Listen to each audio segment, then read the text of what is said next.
What's going on, everyone? So EuroBasket is officially done, and one of the players that was a real standout and got a lot of attention and is still getting a lot of attention from NBA teams is Issac Bonga, a former Laker at that. Somebody that the Lakers drafted back in 2018.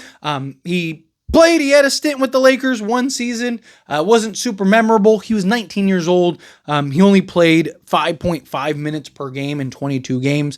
Then he had a stint with the Washington Wizards for 2 seasons, and then the Toronto Raptors last in 2021, 2022. But based on reports, he really generated some buzz for this, the NBA, to have a return to the NBA, as well as supposedly, again, based on the reports, he actually was generating buzz prior to the EuroBasket. So this is somebody that's been on many NBA teams' radars for about a season now. However, right, this is the key, is that nothing materialized for him. And so he signed with Serbia, I believe it is, for all of next season. So reports have came out about the 2026 season, right? Now, could the Lakers maybe get a little ahead of that? Because usually these guys have like NBA clauses, but I would imagine he's not going to want to leave that unless he actually has like full-fledged commitment, right? Now, maybe a team is willing to throw some money on him. I mean, look, 25 years old, right? He's 6'8". He's got a 7-foot wingspan. He'll be 26 in November. So he's still young. He's athletic. He's versatile. Defense, right? He's got the combination, right? And you talk about a legit 3-and-D wing, right? Well, from what we saw from Isaac, he could be that. Now, I'll read the report. I want to read the report from Mark Stein, and then we'll dive into this here in a little more. But Mark Stein wrote, league sources say Bonga attracted interest from several NBA teams earlier this summer, even before his EuroBasket exploits. But he committed to spending the 2025-2026 season with Partizan Belgrade in Serbia after a concrete NBA offer failed to materialize. The NBA insider explained the expectations will be for Bonga to draw more serious NBA interest when the 2026 NBA free agency period comes around. Perhaps that could be that would mean a reunion with the Lakers could be on the table. And then, the article further dives into his potential with the Lakers. And, the Lakers would have a bunch of cap space, have a bunch of roster spots that they need to fill and kind of round out. And, having a cheap, young, 6'8", versatile, athletic, two-way guy. I mean, on paper, he's everything this Lakers team needs. Young, athletic, versatile, can defend 1 through 5. I mean, he was putting clamps on guys like Lauri Markkanen, who was like in fuego in EuroBasket and whatnot. Maybe we see, great example is Gershon Yabusele, right? Guy played 2 years in the league, ended up falling out of the league, a forgotten guy in the history of the NBA until FIBA came around. And he was so good that had some interest, right? He ends up getting a roster spot, has a really good year with the Philadelphia 76ers. And now you got a real contract with the New York Knicks. So, he's a guy that could definitely, or Isaac, that is, could follow in those footsteps. Be a guy that had a couple seasons, a couple forgettable seasons. Right? He's also younger than what Yabusele was when he came in, but one is like you get a guy that had a couple forgettable seasons, forgotten, nobody put much interest in it, and then he just had this run in EuroBasket and showed his defensive versatility. That was the key, his defensive versatility.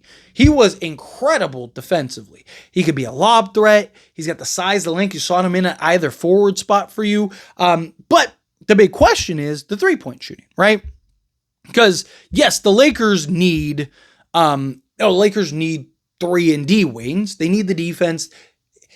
Isaac would be a welcome addition, even as just like a defensive specialist, especially on the cheap end. But he really could make strides and even maybe be a starter for the Lakers if he could be a legit 3-and-D wing, right? Well, it just so happened Bonga shot 45.2% from three-point range on 3.4 attempts per game in EuroBasket in 2025. No one is expecting him to sustain that level in the NBA. However, managing above average percentage from deep would give Rob Pelinka plenty of reason to use Bonga in an effort to filling a crucial roster need. So again, they talk about his three-point shooting.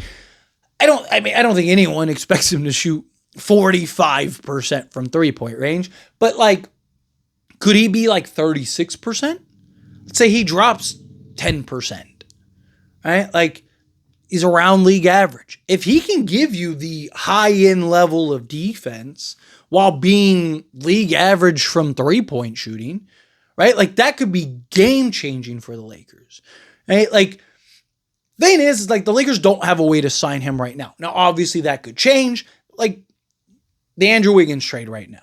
A lot of talks about the Lakers looking to maybe make that trade for Andrew Wiggins. Maybe it's even already happened, depending on when you watch this video. But at the time of recording this video, the Andrew Wiggins trade has yet to happen. But if that Andrew Wiggins trade does happen, you're probably talking a 2-3 player for one swap, in which you're going to have to fill out some roster spots, right? Like, there's not very many guys on the market. You know, maybe you can convince a DeAnthony Melton or an Al Horford who are just tired and sick of waiting for the Golden State Warriors. Maybe you can bring one of them over. Sure, maybe. But if you can't, it's like, who else are you bringing in? Now, obviously, there could be more guys that get bought out and waived, especially after or like, you know, during camp. You're going to see like right before everyone has to finalize their rosters heading into the actual NBA season, preseason, or the actual NBA season, that's when you'll see a lot of teams start to waive guys, especially like the Nets. The Nets have like 40 players on the roster. Like they're going to have to waive like half the roster right now. And they just keep adding guys and stuff like that. So, you know, there's several teams that are going to have to unload guys, get off of guys, stuff like that. So, you know, there could be potential for a guy that becomes available. But if not, you know, do you maybe go look at an Issac Bonga and just go like, hey, you know, he's exactly what this team needs. Take a flyer on him. Look, I don't have a problem at all taking a flyer on a guy, especially like if you were to get like an Andrew Wiggins or something like that, right? To where he's kind of like, you're not looking for him to be your starter. You're not looking for him to even be like your front end guy. At worst, he's your 15th guy off the bench. Oh no. Best case scenario, he actually is good enough and is one of you just got another two-way 3-and-D guy. Again, not even saying he shoots the lights out, but if he can give you, you know, like if he could be a version of Jared Vanderbilt, but with, you know, some decent shooting, if he could be like what we want Jared Vanderbilt to be, perfect. One, that might make Jared Vanderbilt expendable and you might be able to trade him now in his $10 million contract, or you could have both, right? What if Jared Vanderbilt's shooting 36% from three-point range too? Right now you could have two of those guys, you know, and have units out there. Could you imagine having like Andrew Wiggins, Jared Vanderbilt, and Issac Bonga with, you know, both those guys shooting 36% from three-point range around Luka Doncic and DeAndre Ayton? Talk about the defense, the shooting, the versatility. That alone might be good enough to win a championship with, you know, MVP level Luka and the athleticism that would provide and stuff. And Bonga is like the exact type of player that I've talked about I envision for this Lakers team around Luka, right? Talk very heavily how got Luka, got DeAndre Ayton, right? Ideally, I'd love to see kind of 2 or 3 guys around those two that are athletic, versatile, defend long, right? So I've talked about in the past, you know, like if you could have a Du Thero, you know, Arthur Kaluma and an Issac Bonga, right? Or maybe Jake LaRavia ends up being that guy. So you have like a Du Thero, Jake LaRavia at the 4 with DeAndre Ayton, and then an Issac Bonga and a Luka Doncic. And now you have enough to year in and year out be a perennial contender. Year in and year out, you have the potential to go win an NBA championship because you have Luka Doncic, right? You have DeAndre Ayton in that two-man game that I think is going to be elite. And you're going to have that. But then you also have guys like a Du Thero, especially if he can kind of, his self-creation ability translates to the NBA, right? If you get somebody like that, Issac Bonga, if he could be that catch-shoot three-point shooter, right? You know, maybe take guys off the dribble a little bit.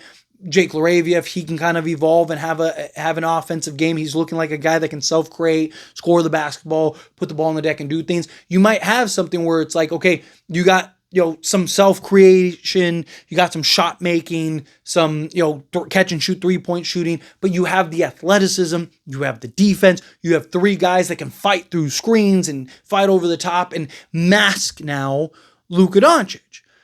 Right? Like, how did Luka get to the conference finals and the NBA championship? So that, because you had Luka Doncic, yeah, you also had, a Kyrie Irving for the NBA championship run, and then you had a Jalen Brunson for the, conference finals run, right? But you also had versatile defensive athletic pieces on the perimeter.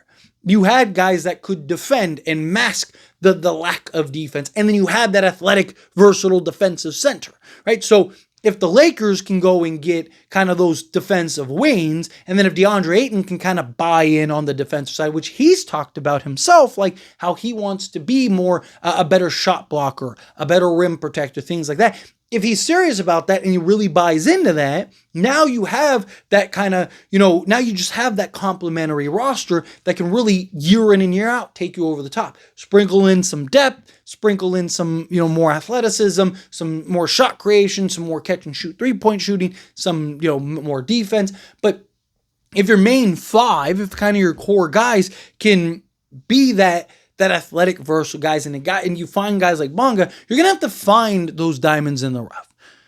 You're going to, like, I made a video talking about how I'd love to see the Lakers create like a foreign, like a European, like scouting department or something, like, or a foreign scouting department where, like, that's just their job.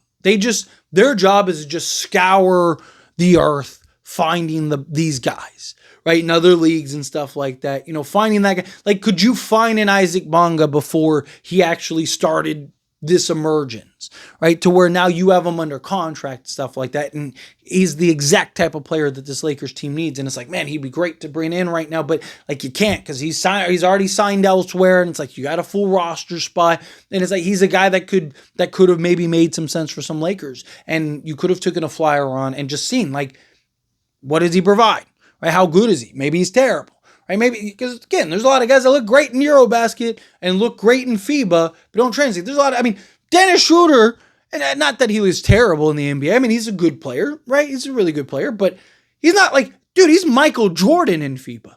Literally, like, the guy is like the greatest FIBA player ever. But in the NBA, he's just another guy. He's a role player, right? So it's very different. So, it doesn't always translate is the point. But anyway, as always, this is a discussion. I pass a question on you. Let me know your thoughts and opinions down in the comments. What do you think? How do you feel? What are your thoughts? Either way, I'd love to hear it. So let me know down in the comments. That being said, if you haven't liked this video, hit that like button. Helps me a lot. So we enjoy these types of videos. Truly appreciate it. Not subscribe channel. Hit that subscribe button. Turn on the bell notifications. Appreciate y'all. See you in the next one. Thank you.